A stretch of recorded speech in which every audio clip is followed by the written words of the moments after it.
continue talking about fermentation. So, if anyone missed the previous episode where I talked about fermentation, you can go back and check that out from 2 weeks ago because I talked about the history of fermentation, the reasons in which people started fermenting food, which was mainly based on food preservation, although, of course, most people know fermentation via the nutritional and probiotic benefits, but it was first kind of invented and used as a way to store food over winter before we had refrigerators. So that was really last week's, the week before last. And this week we're going to speak about how to actually do fermentation. So, of course, there are hundreds of different types of fermentation and so many different fermented foods like kimchi, wine, chocolate, fermented meats, cured meats, pickles. So it's too much really to go over entirely. So we're just going to focus on fermenting fruits and vegetables and also speak a little bit about kombucha. So, just to overview the health benefits of fermentation, so they help to pre-digest food to make nutrients more bioavailable. So, the bacteria in the fermentation process actually unlock nutritional benefits, which is also something that I spoke about in the last presentation. So, as many people know, they support immune function and digestive health. Many people who have issues with gut health can benefit from, yogurt, kimchi, sauerkraut, kombucha. Again, the nutritional enhancement, detoxification. So, fermented foods actually help us to detox heavy metals, as one example. There have been quite a few studies to show and how they do that. And then the live bacterial cultures, which of course help with gut health. So that's just a quick overview of what fermentation does. So when we talk about fruit and vegetable fermentation, there's kind of two main methodologies, and one is um, dry dry fermentation, and one is brined. So you've probably seen, oh, and the third is quick pickles, but that's actually not fermentations, and we're going to speak about why later. So if you've seen the pickles that you get in any kind of Italian restaurant or burger joint where the pickles are inside water, the cucumbers are inside. That's basically a brine, a saltwater brine. But if you see something like a sauerkraut and a kimchi, that is a dry salted ferment. And one of them involves basically squeezing and crunching the vegetables, as you've probably seen how people make kimchi and other fermented cabbage. And then the juices of the cabbage and the vegetables come out, and you use those juices to ferment. And then with brining, you actually add water. But the general principle is to add salt and water and then ferment over time. So it's salt, water, and time is kind of the formula, let's say, for any kind of fermentation. So dry salting, the ratio is 1.5 to 2% of the weight of the vegetables. So this is around 1 to 1.5 teaspoons for 500 grams. So if you're making something like a kimchi, which is in this picture, or a sauerkraut, you basically add that salt to the vegetables, and then you squeeze them with your hands, and you pound, or it's best to use your hands, and then you squeeze all the water out of the cabbage, and then that's what's used to actually ferment. That water is what's used to ferment the vegetables. You don't add any extra water. And what happens is the salt from the added salt via osmosis sucks the water out of any of the vegetables that you're fermenting. The second method is brine. So that's basically, brine is essentially salt water, because you get water and you add salt, you dissolve some salt in water, and then you add it to the vegetables. inside a pickling jar, and you just let that ferment over a period of time. So that's different to the other one. So quick pickles, just to quickly review what this is, because a lot of restaurants, actually, I would say most restaurants, when you see the word pickle on the menu, it's a quick pickle. And many people also use this method of pickling. And this is, if you see pickles in the grocery store, quite often they're made in this way, and they don't actually contain any of the beneficial bacteria of the other two types that we talked about. And the reason for this is that the way in which quick pickles are made is they add vinegar and water and sometimes some mustard seeds and these other flavoring agents that you see in this jar, and those are heated to a high temperature, like almost boiling, and then you pour that water and vinegar mixture over the vegetables, and it basically sterilizes them. And then you close it, and you can keep it in the fridge, and you can consume it for 1 to 2 months. It's not The shelf life is not as nearly as long as real fermented food. And of course, it's tasty and it's nice in addition to salads, but it has no probiotic quality, because what's actually making it a pickle is the sterilization of the vegetables with vinegar. And that's completely different to fermented food, because when you sterilize something, it's the opposite of cultivating bacterial yeast colonies. So that's something to keep in mind, that although they taste similar, the actual nutritional benefits are completely different. So this is quite text dense, but I'm just going to summarize what fermentation is. So as I said, it's the transformation of food by microorganisms. So it can be bacteria, yeast, or mold, and it's the process by which a microorganism converts sugar into another substance in the absence of oxygen. So one of the most important things when we're fermenting vegetables and fruits, is that you have to keep in mind that exposure to oxygen is what allows bacteria to grow. And this is what happens when you get mold and surface yeasts and things on your ferment. This is because it's not totally submerged in the liquid, and that exposure to oxygen is what allows mold to grow. So it's an important part of the fermentation process to make sure that your vegetables are submerged in the brine or in the liquid, so that no mold can grow. And there are different ways in which you can do that. You can add a cabbage leaf over the top. You can use stones to hold it down. There are some special crock pots and fermentation vessels that actually hold the vegetables down, so that you can not worry about them being exposed to oxygen. So sometimes fermentation is referred to as wild fermentation, and usually the use of the word wild means it's not a quick pickle, which is the sterilized vegetables in vinegar that I spoke about before. And basically, the bacteria ferments plant compounds and produces lactic acid bacteria as a byproduct. So lactic acid bacteria is found on all plants, and aerobic bacteria dominate on a living plant and are replaced by facultative anaerobics, including various lactic acid bacteria. So when you taste this vinegary flavor in a fermented vegetable, that is because that's because lactic acid bacteria has been produced in the process of fermenting that vegetable. So that's very different to vinegar, and this is what I mean by the taste being similar, but the properties being different.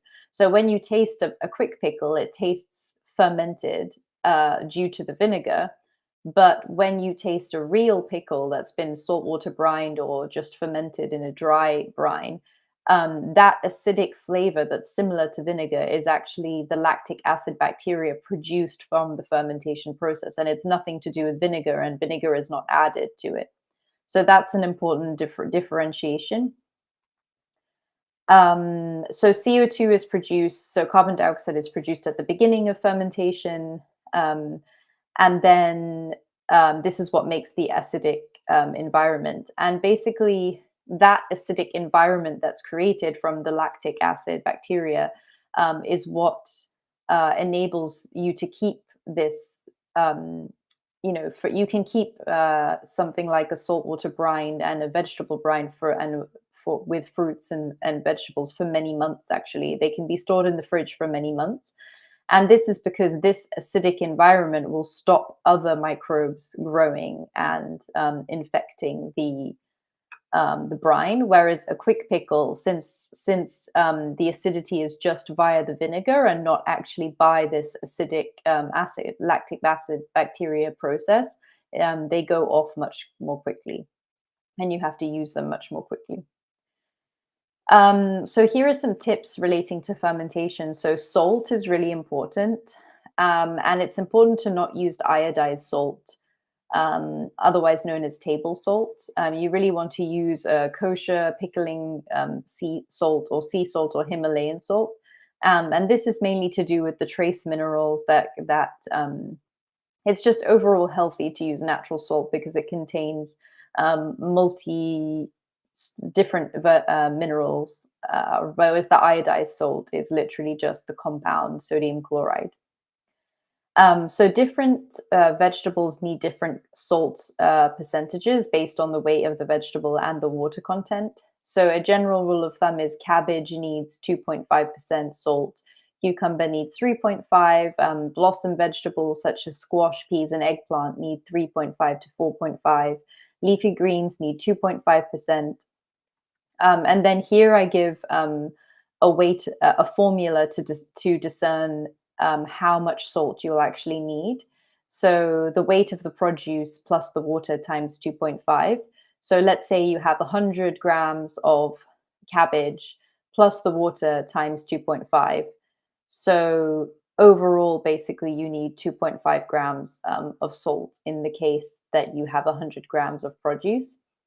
And a lot of people don't necessarily, measure and weigh when they do fermenting, but it's recommended that at the beginning you do, because if you don't add enough salt, then that's also one factor that can make the ferment go bad and go moldy. Um, and it won't actually produce the bacteria, and it will just start to grow mold before it's properly fermented. So it's good to kind of begin with a simple fermentation like a sauerkraut that's just basically the cabbage and salt and water. Sorry, cabbage and salt, and that's all you need to start to make a sauerkraut. Um, and in that case, it's good to measure and weigh. And then as you get more used to the process of fermenting, you can kind of just do it by eye or do it by taste. Um, and it's good to bear in mind that warmer weather, so for example, in the summer, things ferment much faster than they do in the winter. So ideally, we want to ferment under 21 degrees C. So obviously, that's quite an indoor winter temperature. You might need to put something, if you have a storage pantry or a basement, it's much better to ferment there rather than definitely not in the sun or in a really warm room. So different vegetables take different times to ferment. Um, and yeah, after a while of experimenting, you can notice that okay, this amount of salt makes it too limp.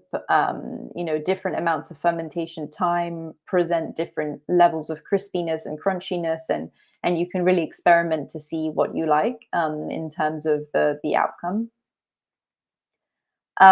So tips and tricks. So when you're cutting vegetables to ferment them, like the cabbage, the more finer your chopping is, the more surface area is exposed to the liquid, and then that will help overall to ferment. That will help to suck the vegetables out of to suck the water out of the vegetable.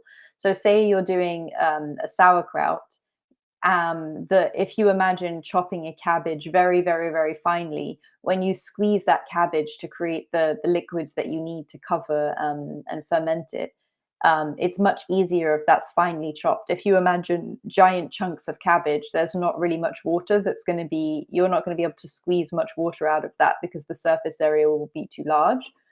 So it's good to focus on just chopping as finely as possible. Um, Also tightly packing the vegetables. So in order to, once you've squeezed all of the water out of the vegetables, you need to tightly pack it and push them down, so that they're submerged below the surface of the water. And it's actually surprising how much water will leave a vegetable like cabbage. After you're squeezing it for 10-15 minutes, there's really enough water that will just totally submerge the cabbage in a jar, which is and you need to push it down and make sure there are no kind of air pockets and air bubbles there. And then within the first couple of days, as I said, so CO2 is produced in the initial stages of fermentation before the lactic acid builds up. So you need to kind of open the jar once every couple of days, so that it doesn't explode, basically. And then it'll often fizz and bubble, and then you close the jar back on again. So yeah, if you're doing a saltwater brine, as we spoke about with the pickles, it's important that you use filtered water. So you don't want to add water that's with chlorine, or any kind of treated water that is going to inhibit the fermentation process. So generally we ferment out the fridge, but in within that temperature window of 15 to 21, not too hot. And then once the ferment is ready, and that will be a couple of weeks, a couple of days, or it could be up to a month if it's something like a sauerkraut.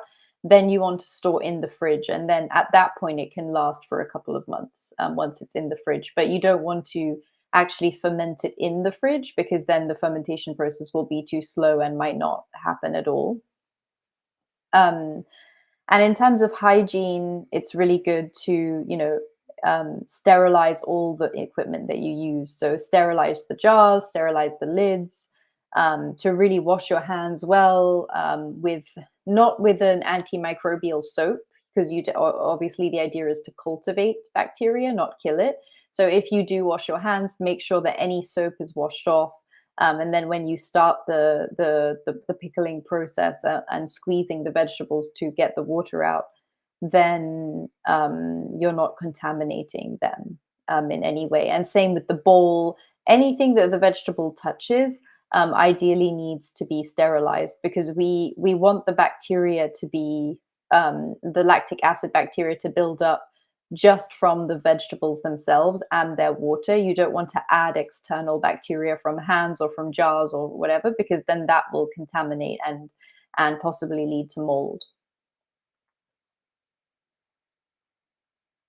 Okay, so kombucha. So kombucha is really common and popular. You see it in even gas stations these days. So it's quite easy to grow, to make yourself, as long as you have a SCOBY. And a SCOBY is the this thing that you see floating at the top in the picture. It's kind of like a jellyfish type um, yeast. So SCOBY stands for symbiotic culture of bacteria and yeast. And this is what's used to really ferment the tea. And you have to really, you can buy one online, or you can get one from a friend. And as long as you have the SCOBY and some starter liquid, so basically already fermented kombucha, you can start making your own kombucha. And here I have the instructions of how to make it. So basically, all you need is the SCOBY, as I said, some starter liquid, which is essentially already fermented kombucha, and a large jar, and some tea. So usually we use black tea or green tea, because the kombucha really prefers uh, caffeine and sugar. So caffeine and sugar are the two things that make the tea ferment really well. Um, and some people use things like coconut sugar, but it's not important to kind of, aside from buying organic and raw cane sugar, which is really important. It's not really important to try to It's not really good to try to use honey or an alternative sweetener, because at the end, of the day, the SCOBY prefers just normal cane sugar. And at the end of the fermentation, there's not much sugar left anyway, because the SCOBY is actually fermenting in eating the sugar and eating and some of the caffeine. So it's not like you end up with a very sugary drink. So we don't have to worry about alternative sugars in that sense, but it's important to try to get a raw, unrefined cane sugar rather than, of course, a super processed and bleached and um, unorganic, maybe with contaminated with pesticides sugar. So those are the things that you really need to start. And if anyone is interested, I can send them these instructions on how to make kombucha. It takes a couple of weeks to a month to ferment. But it's again also a pretty easy way to start fermenting things, because you just need a couple of ingredients and a jar, and you can make something much richer than a lot of the commercial products, because um, many of the commercial products, so here are some listed on this slide, don't actually contain probiotics. And the reason for that is because any kind of wild fermentation process is usually quite unpredictable. So you'll see if you start making kombucha, there are some days when it ferments really fast, depending on the weather, depending on the amount of sugar you add, depending on how strongly you brew the tea. There's so many variables that will affect how much it ferments and also what type of bacteria are produced in that process. So usually when there's a company, they want to kind of standardize that, and they don't want things to kind of ferment out of control or have some batches that are over fermented and under, because they're producing a product, right, that they want to sell. So generally, a lot of the brands are actually sterilized. And then, so GTs, for example, which I think is listed here, yeah, this Synergy one, the lemonade one, that brand, they actually add probiotics after. So it's sterilized in order to neutralize, to kind of level the process of fermentation, so they can standardize the flavor. And then afterwards, they add extra probiotics. So it does contain some probiotics, but not from the actual fermentation process, the original fermentation process. And some of them just contain no probiotics at all. You're basically just drinking like a fizzy, slightly sugary flavored drink. So it's really good to do, research on the company of kombucha that you're buying from, just to be sure that you're actually getting the nutritional benefits that you hoped for. So I think that's it in terms of vegetables, fruits, dry salting, brining, quick pickles, and also kombucha. Of course, the process itself is quite involved, and I kind of outlined it quite quickly. So if anyone wants access to these materials, you can email me at michelle@mygotodoc.com. So that's michelle@mygotodoc.com, and I can give you the kombucha making instructions, also the presentation that I shared about how to make brine and how to make dry salting. I can also send those instructions in case anyone's interested, and also the recipes themselves. So I have a lot of recipes for sauerkraut, for kimchi, for quick pickles of lots of different kinds, and I'd be happy to share those for anyone interested in making them themselves at home. And you can write to me about that if you'd like to know more. So thank you very much for listening, and I hope to see you again next week.